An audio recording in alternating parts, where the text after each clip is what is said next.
ఉన్నాను. నిన్న ముఖ్యమంత్రి గారు మాట్లాడిన తీరు యావత్ తెలంగాణ ప్రజలు మొత్తం కూడా చూసిండ్రు. ఏమని చెప్పిండు? స్వయంగా నేనే కౌశిక్ రెడ్డి గారిని హత్య చేయమని పంపించిన వాళ్ళ ఇంటికి అని చెప్తా ఉన్నాడు. డైరెక్ట్గా ఇండైరెక్ట్గా స్వయంగా ఒక ముఖ్యమంత్రి ఈ విధంగా ఈ రాష్ట్రంలో మాట్లాడుతుందంటే, స్వయంగా ఒక ముఖ్యమంత్రి ఒక శాసనసభ్యుని మర్డర్ చేపించడానికి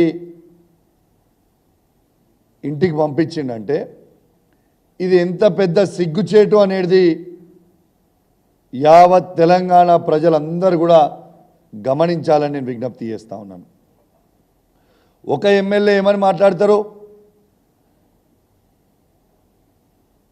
ఒక మంత్రి ఏం మాట్లాడతారు, ఒక ముఖ్యమంత్రి ఏం మాట్లాడతారు అనేది కాంగ్రెస్ పార్టీలో వాళ్ళకనే పొంతన లేదు.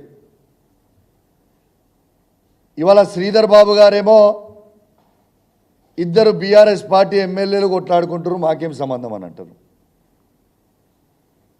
బట్టి గారేమో ఎమ్మెల్యేలు ఇద్దరు కొట్లాడుకొని హైదరాబాద్ పరువు తీస్తున్నారు అంటారు. ముఖ్యమంత్రి గారు నిన్న డైరెక్ట్గా మీటింగ్లో పెట్టి మేమే పంపించినామంటారు.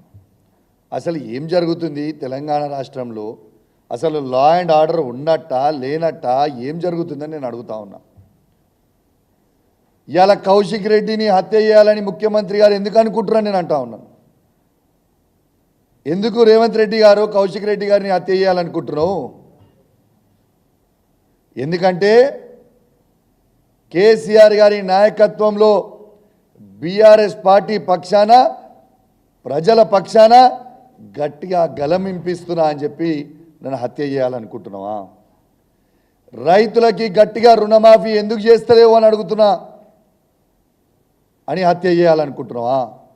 రైతు భరోసా ఇంకా ఎందుకు రైతులకు ఇయ్యలే అని అడుగుతున్నా అని హత్య చేయాలనుకుంటున్నావా? 24 గంటల ఫ్రీ కరెంట్ రైతులకు ఎందుకు ఇస్తలేవు అని అడుగుతున్నా అని హత్య చేయాలనుకుంటున్నావా? తాతలకి అవ్వలకి 4000 రూపాయల పెన్షన్ ఇంకా ఎందుకు ఇస్తలేవు అని గట్టిగా అడుగుతున్నా అని హత్య చేయాలనుకుంటున్నావా? వికలాంగుల పెన్షన్ 6000 రూపాయలు ఇంకా ఎందుకు ఇస్తలేవు అని అడుగుతున్నందుకు హత్య చేయాలనుకుంటున్నావా? ఆడబిడ్డలకి పెళ్లి చేసిన ఆడబిడ్డలకి ఇంకా తులం బంగారం ఎందుకు ఇయ్యలే అని అడుగుతున్నాను హత్య చేయాలనుకుంటున్నావా? హత్య చేయాలనుకుంటున్నావా? గురుకుల స్కూళ్ళల్లో పిల్లలకి మంచి భోజనం ఎందుకు పెడతలేవు అని నేను అడుగుతున్నందుకు నన్ను హత్య చేయాలనుకుంటున్నావా? దేనికోసం నన్ను హత్య చేయాలనుకుంటున్నావు అని చెప్పి నేను అడుగుతా ఉన్నాను.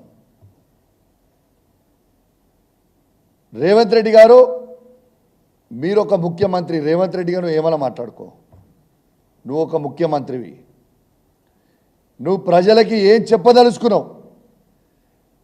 నేను స్వయంగా ఇవాళ డీజీపీ గారిని, హోమ్ సెక్రటరీ గారిని దీని మీద స్పందించాలని నేను కోరుతా ఉన్నాను, నేను డిమాండ్ చేస్తూ ఉన్నాను. స్వయంగా ఒక ముఖ్యమంత్రి నేను పంపించినా అని బహిరంగంగా చెప్తున్నా. మీరు స్పందించకపోతే ఎట్లా అని నేను అడుగుతా ఉన్నాను. మా వివేక్ గారు చెప్పినట్టు ఖచ్చితంగా రేపు మీరు అందరూ స్పందించకపోతే ఖచ్చితంగా దీనిపైన రేపు గవర్నర్ గారిని కలుస్తాం. కేసీఆర్ గారిని, కేటీఆర్ గారి, హరీష్ రావు గారితో చర్చించి ఇంకా దీని భవిష్యత్ కార్యాచరణ ఎట్లా చేయాలో కూడా తీసుకుపోతాం. ఖచ్చితంగా సుమోటోగా తీసుకొని ముఖ్యమంత్రి గారి మీద అటెంప్ట్ టు మర్డర్ కేసు 307 డైరెక్ట్గా ముఖ్యమంత్రి గారి మీద బుక్ చేయాలని నేను డీజీపీ గారిని డిమాండ్ చేస్తూ ఉన్నాను. ఎలా అసలు ఏం జరుగుతుంది ప్రభుత్వంలో? రేవంత్ రెడ్డి గారే అందరికీ ప్రోత్సహిస్తూ ఉన్నారు. మాజీ మంత్రివర్యులైన సీనియర్ శాసనసభ్యులైన హరీష్ రావు గారి ఇంటికి పోతారు దాడికి. ఖమ్మంలో మేము వరద బాధితులకి సాయం చేయడానికి మేము పోతే హరీష్ రావు గారిని, జగదీష్ రెడ్డి గారిని, సబితా ఇంద్రారెడ్డి గారిని, పువ్వాడ అజయ్ గారిని, నన్ను అదే కారులో ఉంటాం, ఆడ కూడా మమ్మల్ని హత్య చేసే ప్రయత్నం చేస్తారు. నిన్న నా ఇంటికి వస్తారు, నన్ను హత్య చేసే ప్రయత్నం చేస్తారు.